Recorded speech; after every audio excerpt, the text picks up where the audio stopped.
Do I look crazy? Let's call it fashion. I got my hair done, kind of. It's a DIY situation.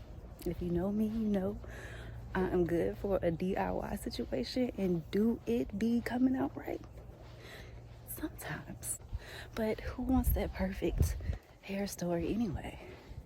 If my cousin sees this, she is going to be like, girl, what the fuck? I tried to go for like the Zoe Kravitz braids, so I put some micros on the top of my head, and then the rest I sewed these bundles in. Girl, you don't want to see what the fuck is underneath this hat right now, but with the hat, it works. This one neighbor always fucking outside, like, go fucking outside sometime. So I guess we can talk about what's new since we last spoke. I have moved.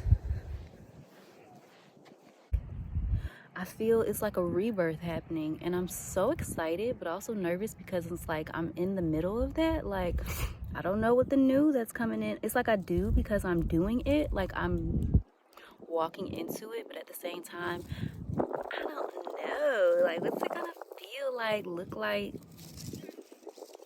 smell like, taste like?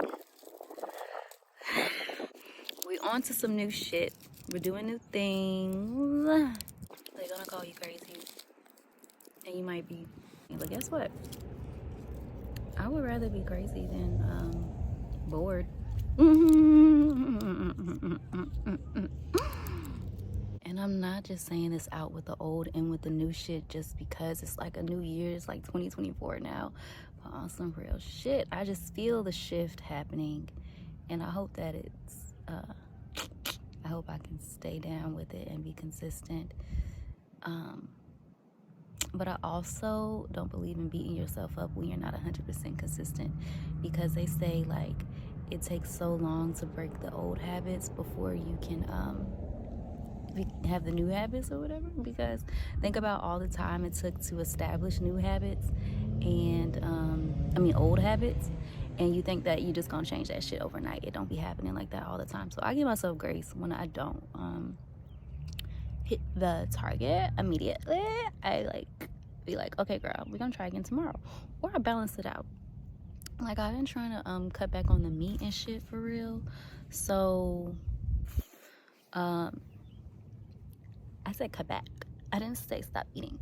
So I've been cutting back, and when I want a hot pocket, bitch, I'm gonna pop that pocket in the motherfucking microwave and then pop it in my fucking mouth. So yeah, that's the craziest shit that happened to me recently. It's like I knew somebody for like 20 years, and when I decided, okay, I think it's run its course, poof, be gone. And that's not to say I'll never talk to that person again, but it's just like, But then you meet somebody and have known them for like 6 months, and you be like, how do I let it go? You know? But I think to me that's because after 20 years, you've exhausted most of the possibilities. Like, if it ain't right by now, it ain't gonna get right.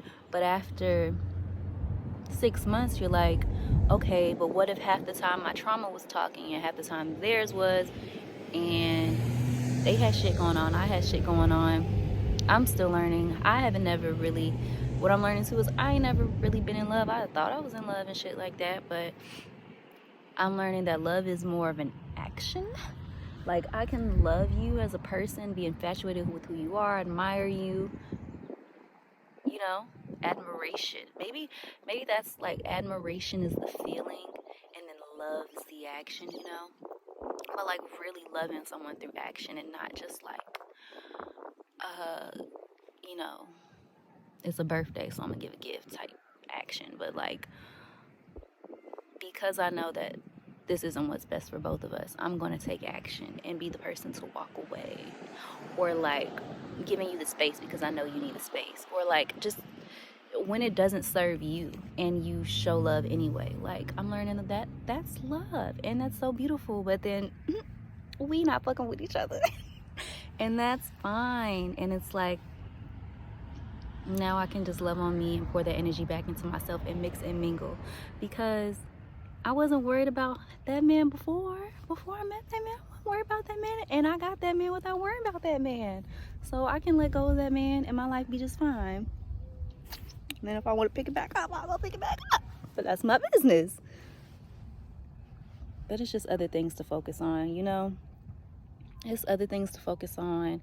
And I'm gonna say this too. On TikTok, I gotta get off of TikTok first of all. But I keep seeing like, if you want a man to stick around, you have to do this. And if you want him to love you and never let you go, then you have to do that. But it's just like, wow. For what, bro? Like, it's so much other shit to worry about. And a lot of that shit that people try to teach you, if you're really in tune with yourself and focus your time there, then shit just comes naturally. You know, like, you know what to do in a situation because you in tune. You don't have to have somebody on TikTok tell you how to do it. Bitch, go be with a nigga, go be with a lady, go be with somebody else, and then guess what, you'll learn. But doing it from the comfort of your bedroom, listening to somebody on TikTok is not, I mean, some of us are visual audio learners, but I'm a bitch who got to get in the field to learn. So sometimes you're not gonna know until you actually do. And then y'all be 20 years old thinking y'all got the sauce, y'all got the recipe, y'all know it all. But bitch, did you get in the field? Did you go out and actually try? You don't know what love is if you don't put up a fight. You don't know what love is if you don't stay up all night. That shit ain't love either though. Sometimes it is, but that's attachment. That's, I need you, daddy. But I don't know, I'm just talking. Oh, but no, what really brought me to that thought is because I was watching Vince Staples yesterday on The Breakfast Club, and he was talking about how niggas go and read the 48 Laws of Power just to go and use it on another nigga. You know what I'm saying? And it's like, because what Charlamagne asked him, do you think what are niggas most afraid of? Is it accountability or reading? And he said reading, because we will point the finger. Vince Staples said reading because we'll point the finger at we'll point the finger at each other all the time, but not want to take that same accountability for ourselves. Real shit, you know what I'm saying? Because I've had to call myself out on that, like looking at the dude I was dealing with and being like, but you doing this wrong and you not right and I'm right and this is why I'm right. And mind you, I could have been right as fuck, but at the same time, it's still like the approach of it all and realizing that like you play a role in how shit plays out too. Like somebody could be dead ass the fuck wrong, but you're not gonna get the situation anywhere with like coming at it at a certain angle, like being accusatory or whatever. I mean, different strokes for different folks, but it's like when we all sit back and be like, yo, I'm human just like you're human. Like, oh my God, what the fuck is that? All right, it's about time for me to get the fuck up. I think that was God saying, girl, wrap it up. Wrap it the fuck up, because I'm becoming aware that there are bugs here. So I'm gonna go. But yeah, it's just like realizing that we're all people and we all fuck up and we all be doing fuck shit sometimes, and not to excuse that at all, because you have the right to say what you do and don't want in your life, obviously. But it's like sometimes when you do gotta cut people off, even, or just in general, it's like you lose some of that what is that? Some of that hatred that you have for other people, excuse me, or animosity, when you just sit back and be like, okay, we're all people, you know? We all be going through it. But anyway, it's getting closer and closer. Like, I don't know what the fuck that is. A worm? Roly-poly? I feel like a 5-year-old when I say roly-poly, because I know that is not the scientific term. But anyway, I'm gonna get the fuck on and probably shower now. So you can go shave your back now. Bye.